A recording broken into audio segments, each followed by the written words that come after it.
Final Fantasy XIV is dying, I guess, like, again. I know there's like a million videos about this, I've made a million videos about this, but, like, it's happening. The beginning of the end has begun. And yeah, I know the lighting's weird and the camera probably won't focus, it's candlelight, so what can you do? Anyways, so I was curious about the expansion numbers recently, because, you know, everyone's saying Dawntrail is worse than every other expansion, and then everyone else is saying that, hey, it's just the standard lifespan for an expansion. This always happens. So I thought, alright, sure, maybe it does. So I wanted to go and look at the Steam Charts graph, and so I did exactly that. Steam Charts has not the largest player base within 14. As a matter of fact, I think it is the single smallest platform anyone plays 14 on, since the PC launcher is separate, and for a very long time it was a better way to play the game. Now it doesn't matter if you do Steam or otherwise, but it used to be Steam was like kind of a scam, because there weren't sales, whereas there were sales for non-Steam accounts. Tangent aside, I looked at the graphs, and there was actually a very obvious trend that every single expansion had, even including A Realm Reborn, actually. Like, all the way through. An expansion would slowly increase in players throughout the duration of its lifespan. It would see, like, on average, like a 30% increase in average players. Oh my god, we're unfocused. From the beginning of the expansion to the end of the expansion. That was my oven. This is an ADHD nightmare, I know. Anyways, so 30% increase from the beginning to the end of the expansion was like the average player growth you'd see each expansion. Towards the end of expansion, there'd always be like an increase in players, because people were trying to catch up and get ready for the new expansion, getting hyped. Hype season is big. Then the expansion releases, then there's like roughly a little over double the player base for a couple of months while they're playing the new content. They do everything, people unsub. A lot of the people who just came for story just do that and fuck off. So you see these really big ticks in the graph. Let me actually pull up the graph so you can get an idea of what I'm talking about. So right here you can see the graph. Right here, very release of the game, big player boost. Gradually increases, and then you get your expansion hikes right here. This is an interesting one right here, because this is not an expansion, this is actually Asmongold. But you can see the trend doesn't really stay. It's like a little boost, and it goes right back down to where it was beforehand. So not really worth mentioning. Anyways, this continues for every single expansion until you get here.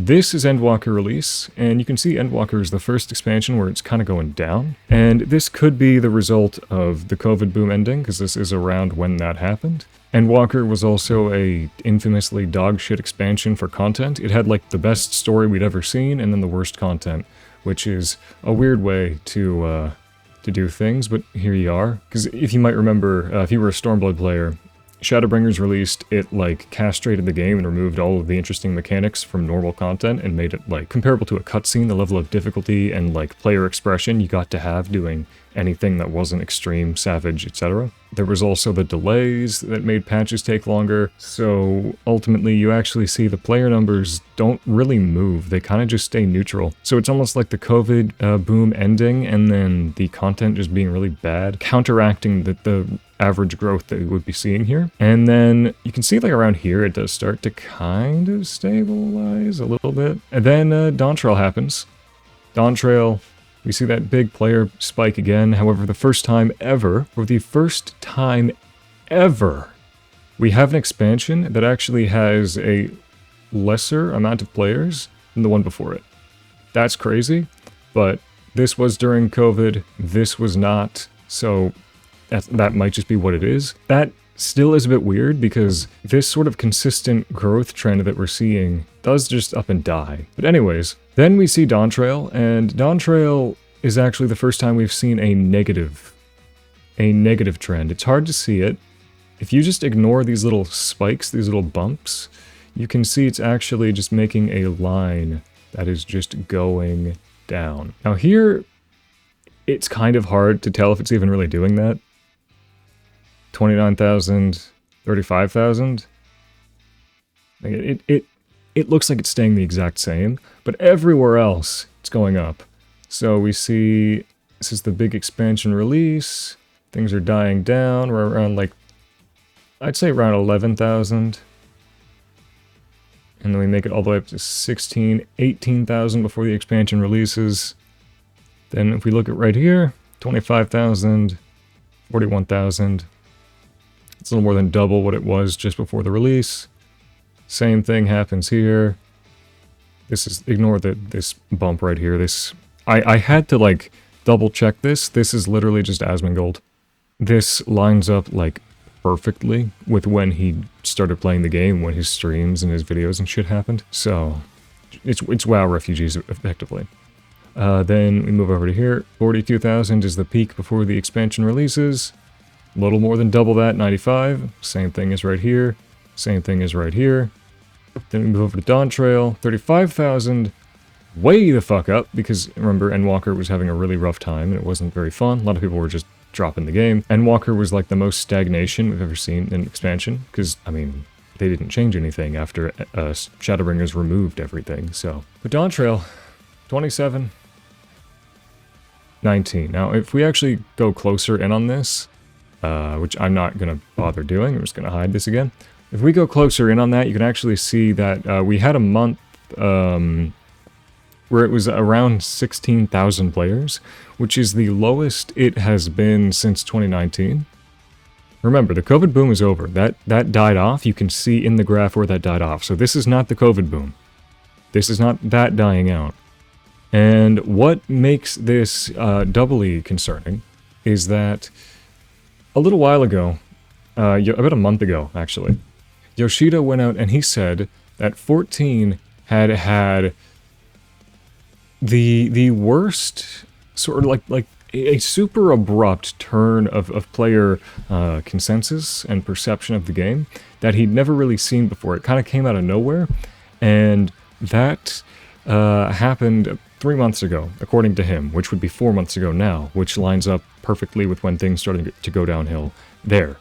So if you are someone who believes this is just par for the course, it's what happens to an expansion, well, the COVID lockdown ended 2 years ago, almost 3 years ago now, so that's gone. It's visible in the Endwalker graph. There's Asmongold's entrance into 14. That wasn't really a contributor because it went up and straight back down. That isn't suddenly dying out now, but I did see people saying that. While, yes, Steam is the smallest platform for 14, that isn't relevant because we're not looking at the raw numbers. Yes, we can cite a number, but what we're looking at is trends, okay? So if we see the graph is roughly this shape on Steam, we can take a pretty reasonable guess that the graph is going to be a very similar shape on the other platforms. Now, I would be willing to guess that Steam was probably the only one that saw a massive boost from Asmongold. The other ones probably didn't, because, you know, I don't imagine they're console players largely, and I don't imagine they're going to look for the 14 launcher instead of just going on Steam, so that probably isn't a factor. Then we look at the trends. Every single expansion had the same growth trend. We do see that Endwalker has a neutral-ish, almost negative trend, but it doesn't necessarily matter that much because that is likely just 14's own growth fighting against the dying down of the COVID boom, which is causing it to just go completely neutral. It should be going up, like it is in every other expansion, but people are leaving because of COVID. That's when that ended, during Endwalker, so it's going back down. That makes sense? I've explained it like 5 times. I hope it makes sense. Then we also have the Lucky Bancho player census. If you've not heard of this, basically it's a JP player who's been around since the game literally came out, and he has derived a system he uses to track approximately how many players are playing per expansion. He does it per patch, actually, and he shows all kinds of different stats using the lodestone and the information presented by the lodestone. So, like, achievements that you get from doing the MSQ are methods of checking how many people actually have done a certain MSQ patch, so on and so forth. And you can use this kind of data as a method of roughly figuring out how many people are playing. So, like, if Dawntrail has a certain number of people with a certain achievement from the Dawntrail story, then we can look at how many people there were beforehand and see, oh, maybe more or less people are doing Dawntrail.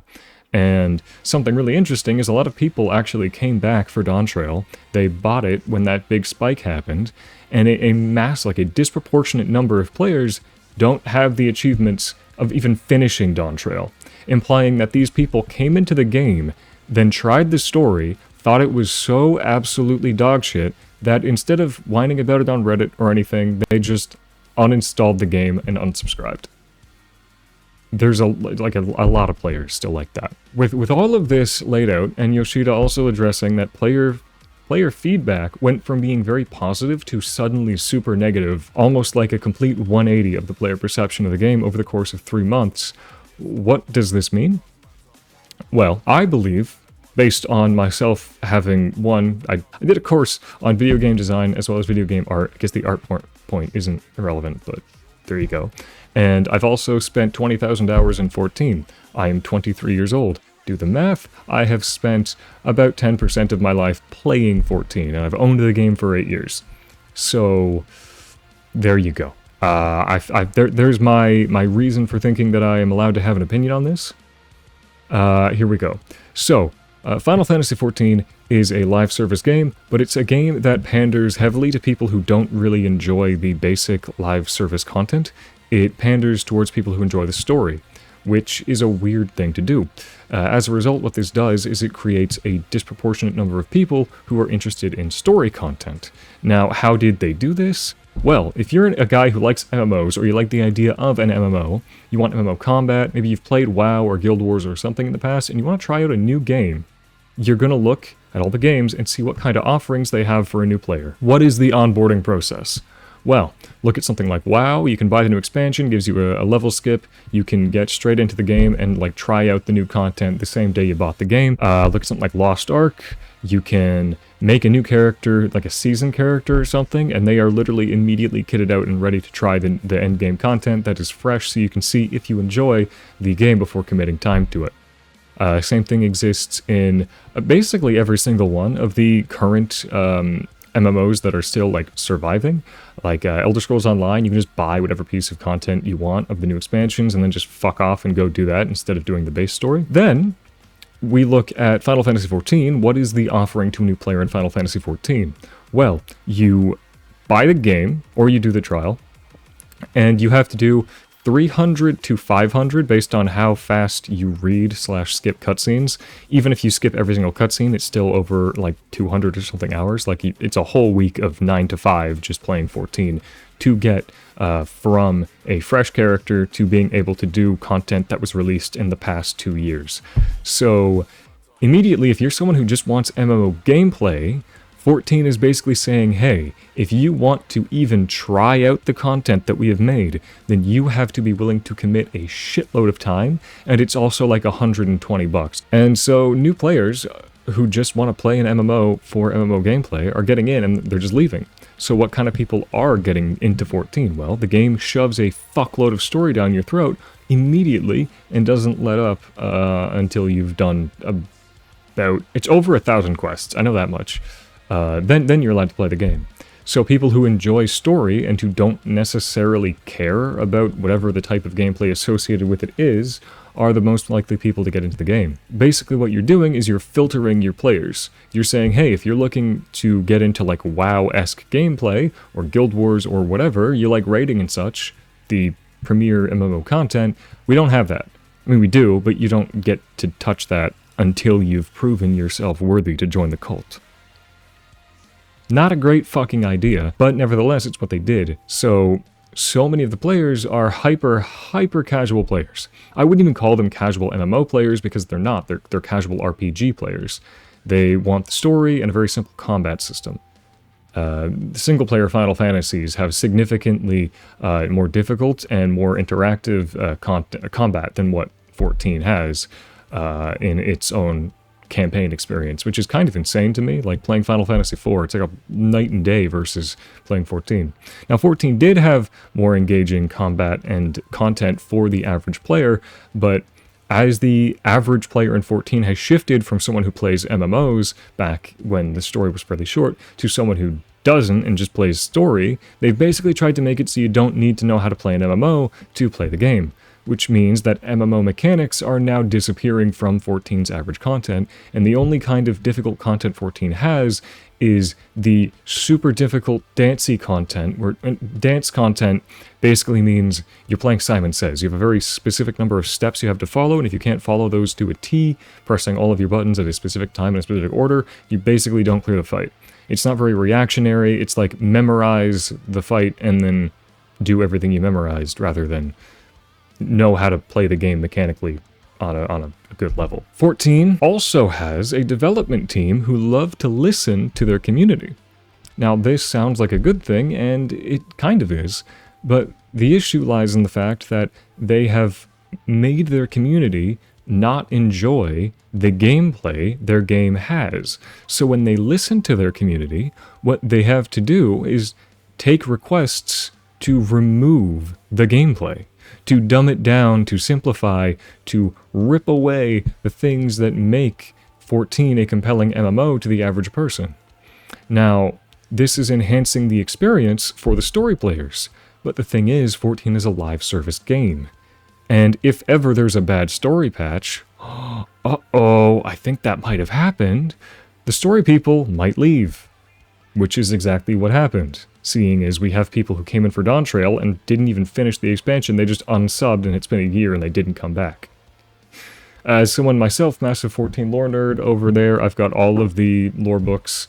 I could sit here and tell you the whole fucking history of Eorzea and the lore behind every single job and how their fucking magic or martial arts function. I'm obsessed with this shit.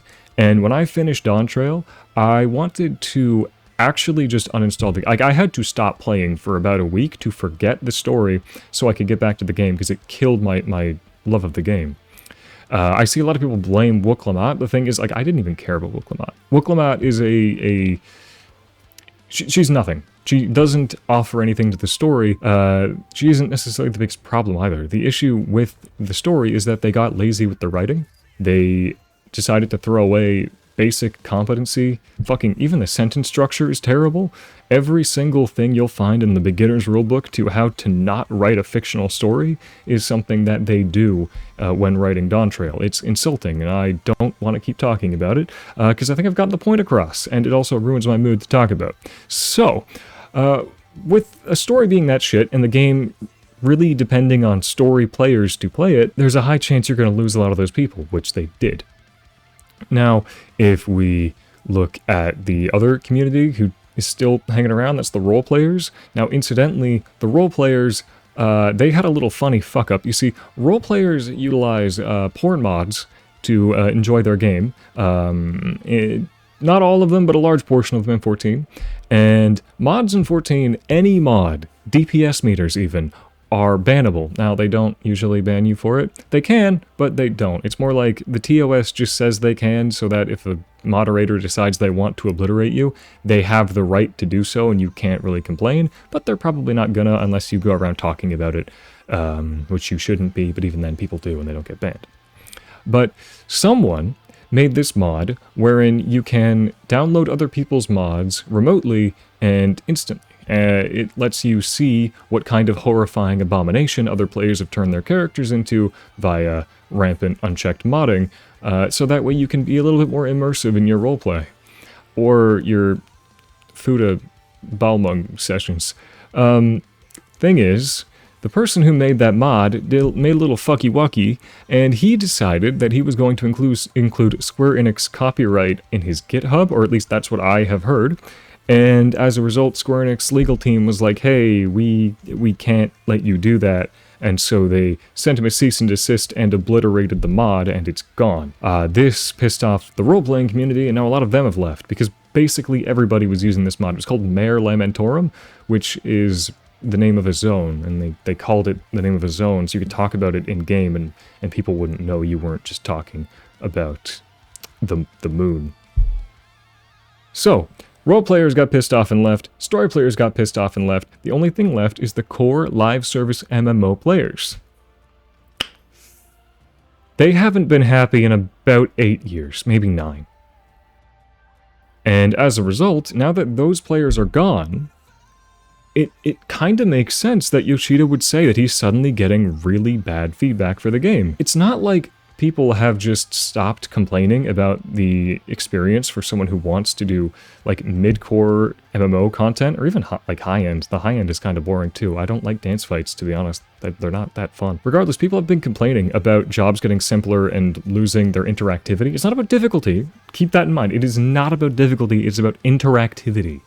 And when you decide to take every job and turn them into a 1, 2, 3 rotation, or literally just one button you mash ad nauseum, people are going to get upset if they actually care about the gameplay side of the game. Those people have been mad forever. I am one of them. And now that the people who are the majority who are content with the game because they don't like the gameplay are gone, and the gameplay people are the only ones who are still left, it makes sense that suddenly their bitching and moaning is becoming louder because it's not being drowned out by a bigger crowd. And that might be why Yoshida is suddenly going, hey, why is everyone mad? What happened? I would have to go dig to find where he mentioned this. It was in a live letter where he stated that the perception of the game had like just 180'd. If we look at all of this, and then we look at the fact that 14 is currently plummeting in players like it literally never has before. Like, this is a first time in the history of the game. This is not a... Oh, every expansion has this, guys. No. This... Especially, we just got the relic weapon, which is supposed to be a part, like, the biggest grind that keeps people playing for months. Like, when Eureka came out, that shit had me playing. Literally from the patch Eureka came out to the patch that Shadowbringers came out, I was logging on to Eureka, like, multiple times a week, every week, if not every single fucking day. Boja was a similar thing, though I think I did get burnt out on Boja after a few months. We just got a Cult Crescent, and yet, here we are, the same patch cycle, and the game is fucking hemorrhaging players. That doesn't make any sense. We should see either an increase or a stable amount of players after getting the piece of content with theoretically the longest lifespan that we are supposed to get. Every single thing here is pointing towards 14 being on the way out. Do I think it's going to die before 8.0? Fuck no.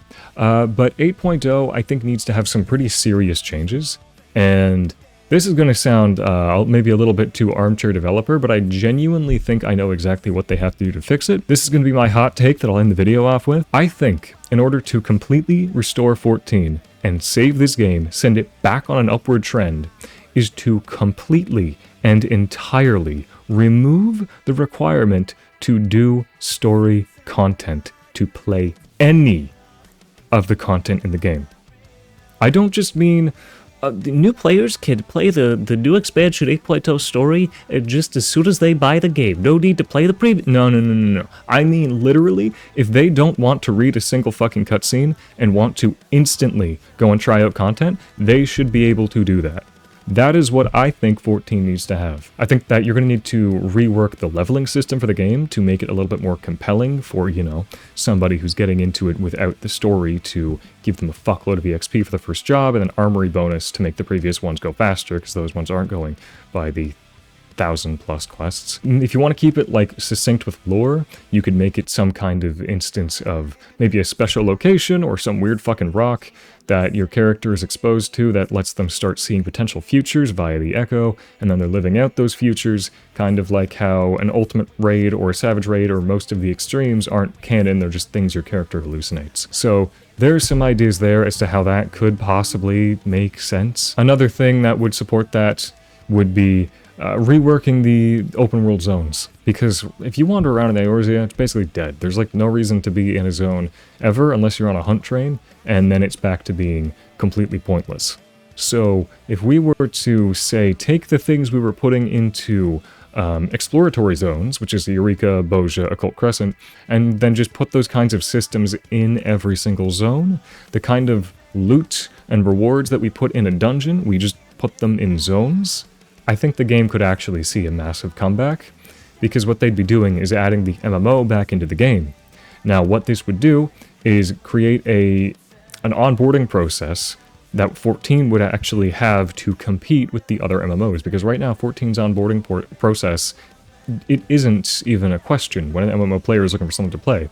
You tell them, hey, if you want to play 14, you've got to do 1,000 story quests, which takes roughly 350 hours, and after you do, you can try out the content.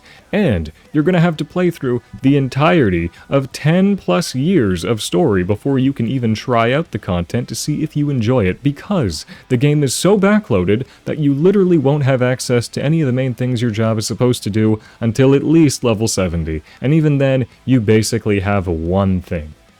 A Dota 2 hero has more interactivity in its kit than a 14 job. And I'm not just saying because it's a PvP. You could take a fucking Dota 2 hero's kit and then put it into a 14 dungeon, and it would actually be more engaging and interactive than the 20 to 30 button rotations that 14 has, which is not normal. How did they even fucking do that?